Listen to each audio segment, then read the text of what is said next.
So we're ready to start our next set of notes. This is nuclear chem. I'm going to put it up here in the corner since we are not together at this point. And it's Unit 13. So take a minute and set up your page. Pause this and you can take a minute and set up your page. We're doing strand 12. And strand 12 is pretty straightforward. It says you're going to understand the basic processes of nuclear chemistry.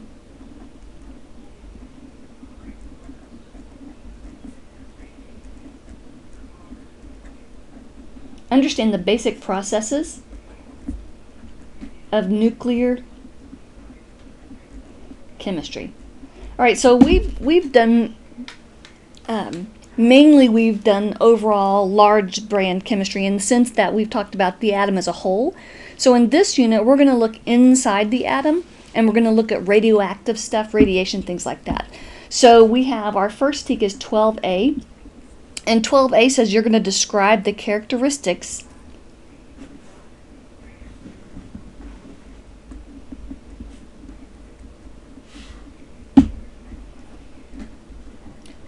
of alpha, beta, and gamma radioactive decay processes.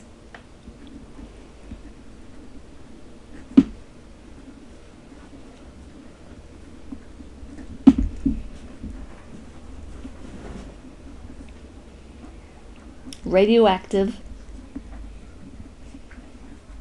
decay processes. Sorry. And I'm going to skip some of the stuff because we're going to split this TEK into two. And it's going to be in terms of balanced nuclear equations. Yeah, they're tearing each other up.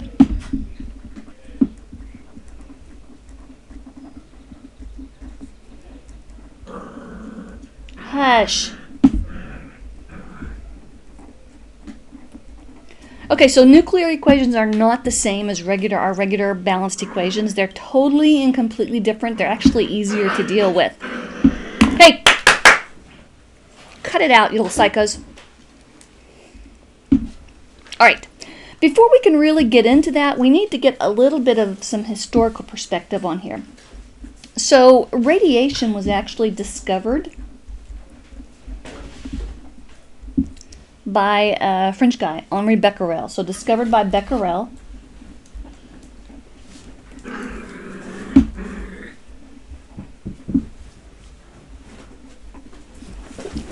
And basically he said it's the emission of energy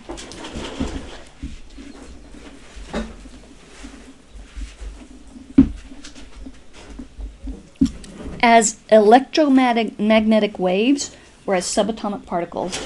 So it's the emission of energy as electromagnetic waves.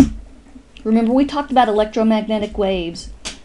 Visible light is an electromagnetic wave. Any of the energy given off by the sun, UV rays, gamma rays, X-rays, all that good stuff is radio waves.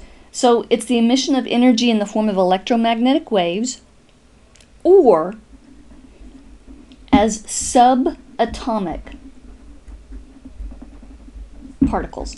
Okay, subatomic means it's the stuff that's inside the atom. Electrons, protons, neutrons, so on.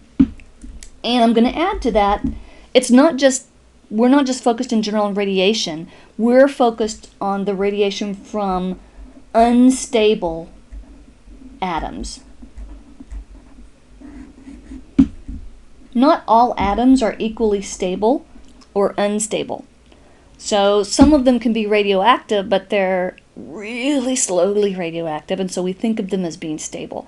Those that we think of as truly radioactive, you think of, plutonium or uranium or something along those lines. So we're really talking about the focus from the unstable things. And there are three types of radiation that we'll discuss. And it was right in your TEK up at the top. Alpha, beta, and gamma radioactive waves. Okay?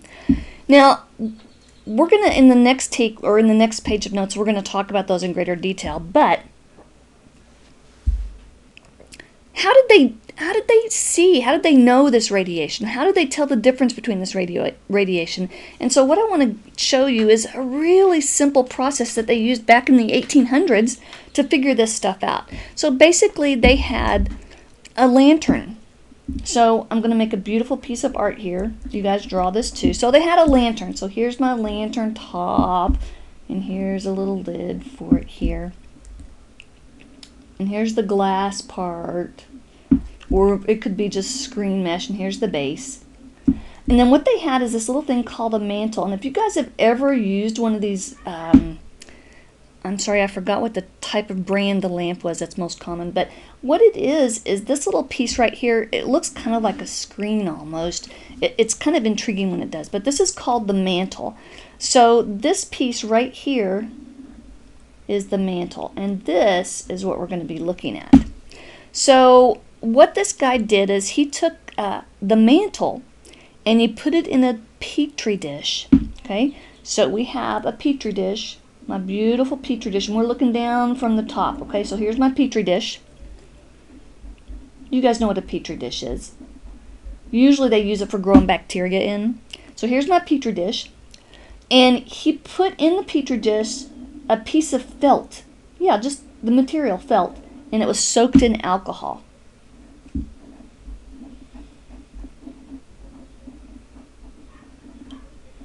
Just alcohol. Okay, so you've got it so far. And then he put the mantle on it. So here's that little mantle that was right over there. The mantle from right over here. He put the mantle on it.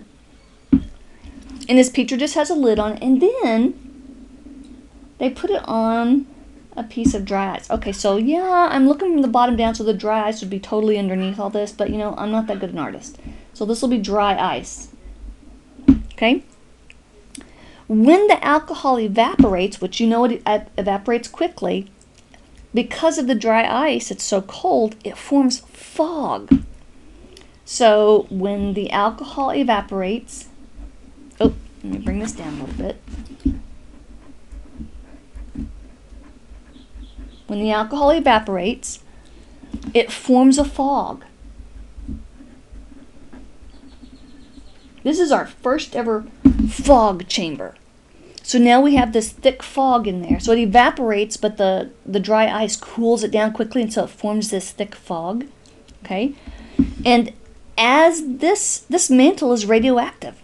The mantle itself, this little mantle piece, is radioactive. So here's my petri dish, here's the felt, here's my mantle that's on here, and there are particles shooting through the fog. Okay, so it's coming out of my petri dish here, but you get the whole idea. This particle, they're going to call this an alpha particle. They just chose a name, alpha particle. So whenever it makes that little streak through there, they call it an alpha particle. There's another particle that comes off, and it forms a little spiral. And they said, hey, that's a beta particle. And it does that every time. You can see it in the fog itself. So how do they know that that stuff coming off of there is not just heat? Because they can see these tracks through the fog. So this is our first cloud chamber. And they still use, they have a little bit more upscale, more technologically advanced process, but they basically use cloud chambers to see a lot of the things, the radioactive particles that are coming out here. So it's a really simple process that could be accomplished in the late 1800s or in the early 1900s. We didn't have to wait until we had these big, huge atom smashers and things like that to figure what things were going on out here. So it's a really interesting little process that they have. So just a little bit of background information on how they saw all this stuff.